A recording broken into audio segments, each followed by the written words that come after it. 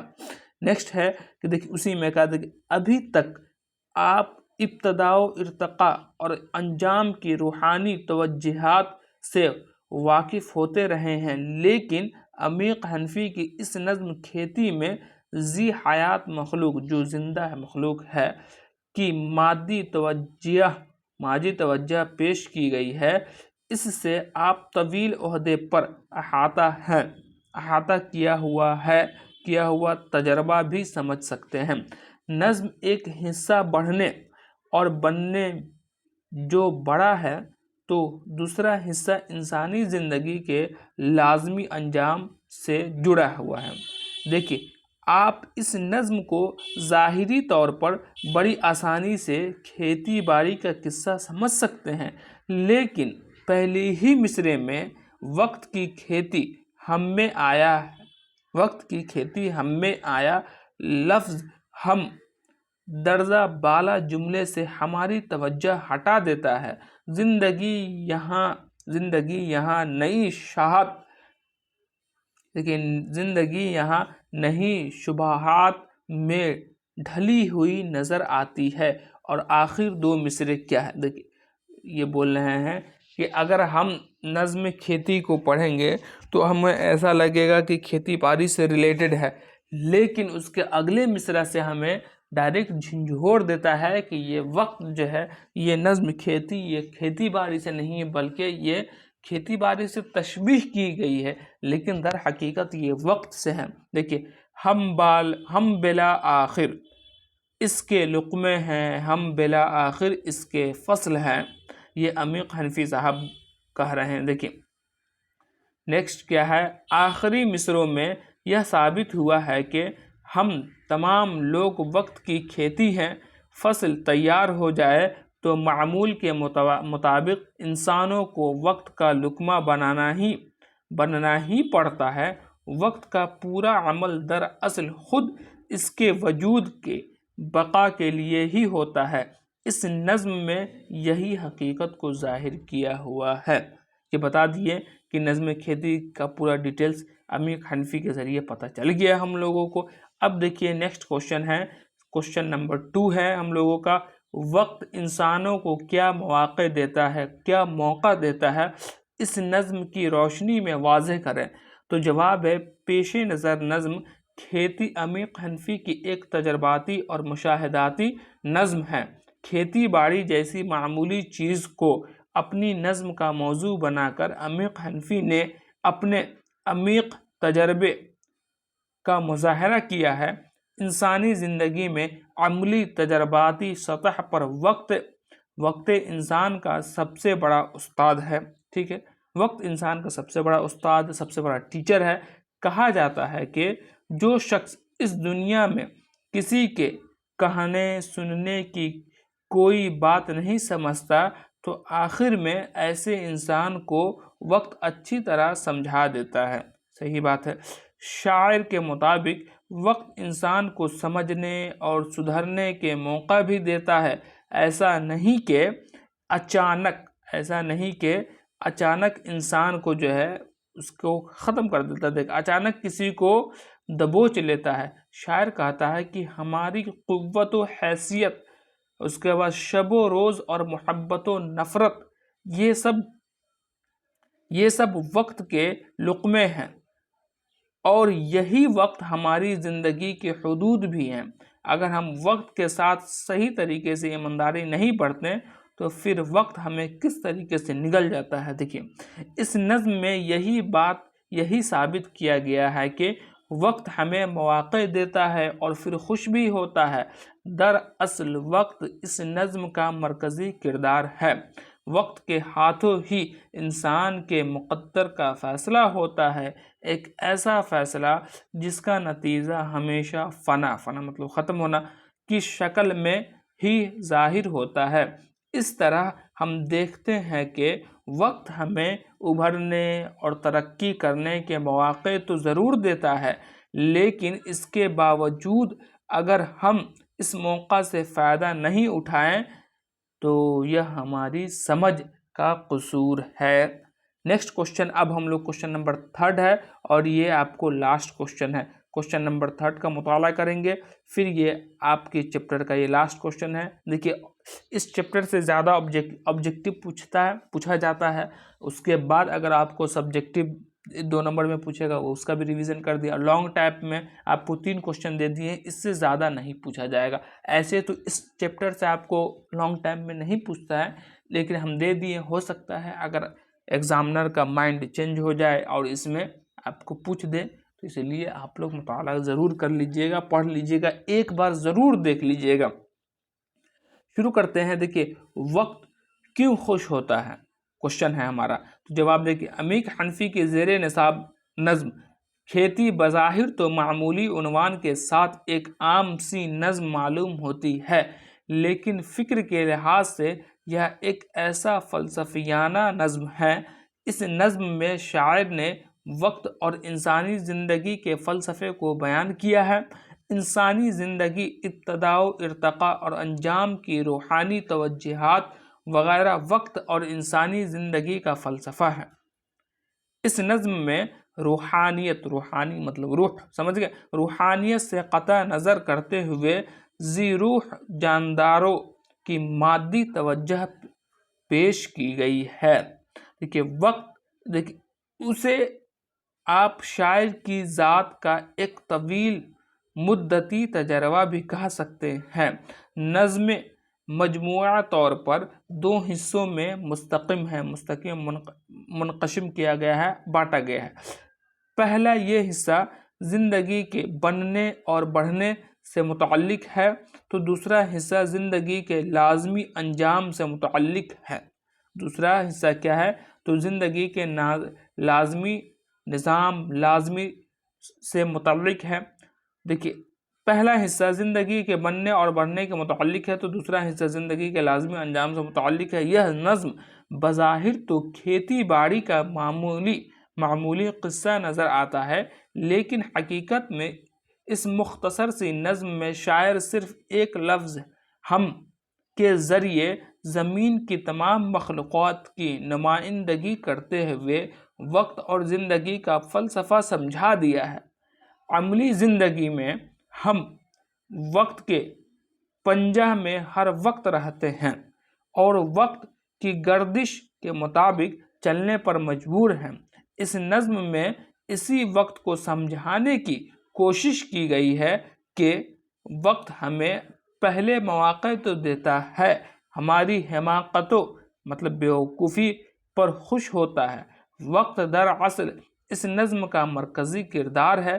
اس کے بعد کہ مقدر کے تمام فیصلے وقت کے ہاتھ ہی میں ہوا کرتے ہیں، اور ان تمام فیصلوں کا نتیجہ انسان کی فنا کی شکل میں سامنے آتا ہے، اور یہی نقطہ نظر، دیکھیے، اور یہی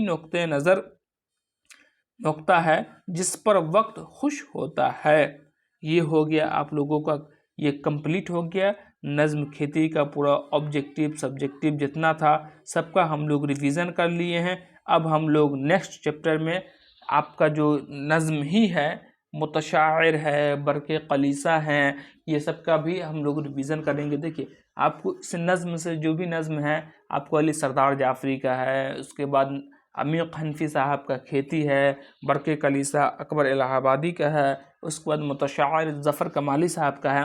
تو یہ لوگ کا جو یہ ہے، اس میں آپ کو زیادہ تر آبجیکٹیو میں کوشچن پوچھا جاتا ہے، اور اگر بہت پوچھ دے گا تو رائٹر سے آپ کو تاریخ پیدائش وفات ہو گیا، اور آپ کو اس تمام نظم میں سب سے زیادہ اگر بھی آئی ہے تو آپ کو نظم گفتگو، جس علی سردار جعفری رائٹر ہیں، اور برق قلیصہ، یہ سب میں سے آپ کو زیادہ کوشچن آتا ہے، اور آپ کو 1-2 کوشچن آپ کو متشاعر سے بھی آتا ہے جس کے رائٹر ظفر کمالی ہیں۔ یہ سب ہو گیا، آج کے لیے بس اتنا ہی ہے، پھر ہم لوگ نیکسٹ ویڈیو میں ملیں گے۔ السلام علیکم، خدا حافظ۔